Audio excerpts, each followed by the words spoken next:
Oh, magandang araw na naman ho sa inyo lahat. Ayan. Andito na naman ho sa harapan nyo. Eh, sino ho ba? Ang nag-iisang pambansang bartender ho ng Pilipinas. O, na NASPI. Okay? Sino mahilig ho sa Hinebra Gin? Okay. Yung mga mahilig ho dyan sa Hinebra Gin, kagaya na ito. Gin Bilog o Cuatro Cantos. Ayan. Pasasarapin ho natin ito. Nood ho kayo na aking gagawin. Ito. Ayan. Sino mahilig ho sa inyo? Ayan.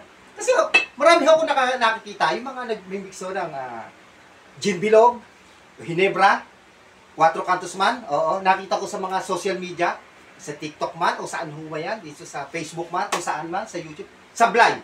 Sa akin ho kayo maniwala, o yan, magalit. Wala ho, lalo yung mga kanto-kanto na mixing ng mga noipi, na kukuha ng Gin Bilog, kukuha ng powder, sinasaling ganun-ganon, tapos sisindihan. Wala ho yun. Wag ho kayo magpapaniwala sa ganun, lagi pa ho niti-trending. Mali ho yun. That's mali hong pagmimix ng isang uri ho ng cocktail o mixed drink mo yun. Okay? Ito ang tama, tuturo ko sa inyo. Okay? Siyempre, bago ko magtimpla ng ating paboritong Hinebra Gin, sasarapin ho natin to. I-level up ho natin para ho sa inyo, ha? Yan. Ay, kukwento ho po muna kayo, no? Ay, siyempre, yan nga pala, by the way, shoutout sa lahat ng aking followers, ha? Yan. Mga Kanilaw family ho sa Pampanga, shoutout po sa inyo lahat. Okay. Salamat po sa inyo, ha? Alam nyo yung mga Kanilaw family sa Pampanga, napaka-very supportive. Sila pa ho nagtatanong, kailan ako magla-live, oras ako magla-live. Yan. Kaya nood ho kayo na aking live. Nagla-live ako tuwing Tuesday, Thursday, Saturday, and Sunday. Pag ako follow nyo, sinare nyo naman eh. Papamigay ho ko nito, Alfonso Brandy. Ito papamigay ko. Pasok ko kayo sa aking Facebook, Dennis Castillo Salazar. Okay? Ayan. Kasi pag okay na-follow nyo ho, yung aking mga content, magre-react na ho sa inyo. Ayan. Basta ho sa ibang platform, Mr. Lanzo ang aking title. Okay? Ayan, kaya kasi sabi ko, akong pambansang bartender ng Pilipinas. Walang iba kundi si Mr. Lance. Marami ho nagtatanong, bakit ba Mr. Lance? Yung Lance ko, L-U-N-C-H. Parang tanghalian. Bakit ho ba? Kasi yan ho ginawa kong pangalan ko kasi ho, yung unang-una ko ho kasing vlog, nagbibigay ho ko ng free lunch sa mga nasa kalye. Yung mga homeless, yun ho, dati kong vlog, unang-una ko. Kasi ang profession ko, isang bartender ho ako. Sa mga bartender, sa mga hotel, sa mga bar, ganun no, eh wala ako nakita ng vlog. Kwento ko lang ako konti. Kaya ako nakapag-vlog ako nito. Eh, pero bala ko, ibalik na naman yung aking helping homeless. Yung pagpapakain nyo ng lunch. Ayan, no, panoorin nyo, nandyan sa Mr. Lunch, hanapin nyo lang. Sa lahat na platform ng social media. Okay? Kailan ba nag-start tong Hinebra? Kunin na natin. Okay? Kailan nag-start? Sino makakahula? O, bibigyan ko ng, premyo. Okay, ako na magsasabi. Itong Hinebra nag-start to 1834 pa. At 188 years old na ho ito. More or less, itong Hinebra na paborito nyo.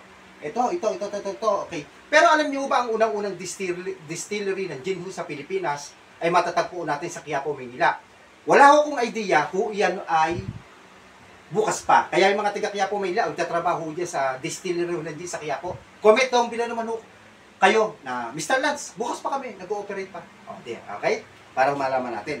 Okay. Kukwento ko naman sa inyo. Sabi ko naman sa inyo, ang Hinebra Gin, 1834 nag-start. More or less, ay 188 years old na ho ito, no? Nakikita niyo ho itong logo. Ayan, yung logo. Alam niyo ho ba kung sino ang nag-paint ho nito? Ito ho isang uri ng painting. Hindi ho digital, dito okay na. Hindi ho to digital, na ginawa, no? Oho, ito ho painting, kamay ho ang ginamit ho nito. Alam niyo ho ba kung sino ang hinire ng Hinebra Corporation dito ho sa pag-painting ho nito? Alam niyo? Walang iba kundi si Fernando Omorsolo. Di ba nabalitaan ho natin last month ata, si Fernando Omorsolo, ninako yung kanyang painting. Isa ho to sa mga pinate niya. Sabi ko sa inyo, dito kay Mr. Lance, ako lang ho magkukwento sa inyo. Yan. At hinire ho ng Hinebra Corporation si Fernando Omorsolo noong 1917. Yan ang kwento nito. Kung may kulang, may gusto pa kayo malaman, comment down below, pasok kayo sa Dennis Castillo Salazar sa aking Facebook sa live. Okay? Halo ho natin dyan, orange juice. Kailan ho nag-start? Noong 1920s. Siyempre, sa Amerika una nag-start ang orange juice. Okay? At nag-start ang plantation, pagbabatil, pagbibenta, pagpaparami. Okay? Ang orange juice. Baso natin, puro matataas, hyboglass, college glass. Okay? Punuin lang ho natin ito ng yelo. Ano po?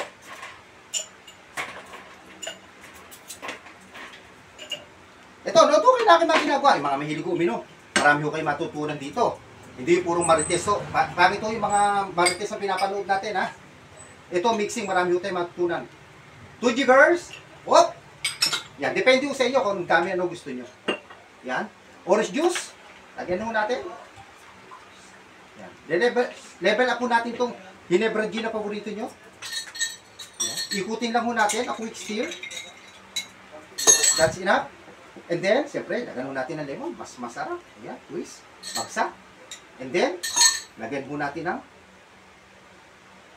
American lemon sa garnish. Lagyan ho natin ng straw. Aba, tapos na ho. Na-level up na ho natin yung gustong-gusto niyo na paborito yung Ginebra Gin. Nilagyan na ho natin orange juice. At syempre, hindi pa ho tapos yan.